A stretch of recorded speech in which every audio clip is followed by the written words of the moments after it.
ప్రతి క్రైస్తవుడి చేతిలో వాక్యం అనే ఖడ్గం ఉండాలి.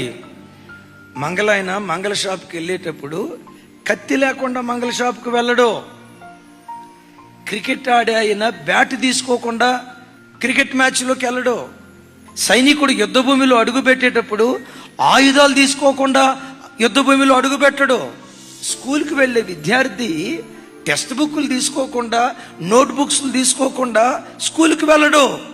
క్రైస్తవుడు దేవుని మందిరానికి వచ్చేటప్పుడు ఎప్పుడు చేతిలో బైబిల్ పట్టుకొని రావాలి. పెద్దగా చెప్తాం ఆమెన్. నేను అతిశయానికి చెప్పటం కాదు, నా చేతిలో బైబిల్ లేకుండా 99.99% చేతిలో బైబిల్ లేకుండా ఎక్కడికి వెళ్ళను.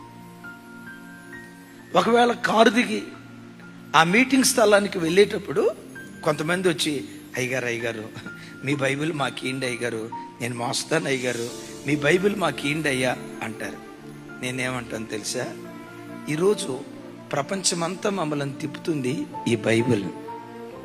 ప్రజల మధ్యలో మాకు గుర్తింపునిచ్చింది మాకు ఈ బైబిల్. ఇంకొక మాటలో చెప్పాలంటే మాకు మొద్దన్నం పెడతా ఉంది ఈ దేవుని వాక్యం. జెర్మియా అనేవాడు ఎవడో అనామకుడు, ఊరు పేరు లేనివాడు.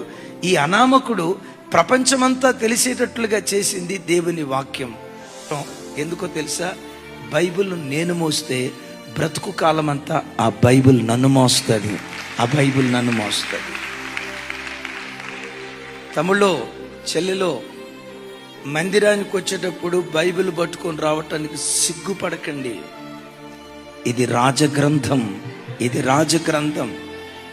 గ్రంథాలన్నిటికీ శిరస్సు, గ్రంథాలన్నిటికీ రాజగ్రంథం దేవుడు నీ చేతికి ఇచ్చిన పరిశుద్ధ గ్రంథమైనటువంటి బైబిల్.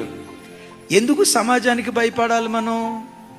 ఆడెవడో క్రైస్తవుడు అనుకుంటున్నాడని, వీడెవడో చిన్న చూపు చూస్తున్నాడని, ఎవడి కోసం బైబిల్ని కూరగాయల బ్యాగులో పెట్టి కూరగాయలకి వెళ్తున్నట్లుగా ఆ బ్యాగ్ మడతట్టేసి సంకలో పెట్టుకొని, ఇలాంటి పరిశుద్ధ గ్రంథాన్ని దేవుడు మనకి ఇచ్చినందుకు పరిశుద్ధ గ్రంథాన్ని చేతిలో పట్టుకొని రావటానికి ఎన్నడూ ఎప్పుడు నువ్వు సిగ్గుపడకుందువుగాక.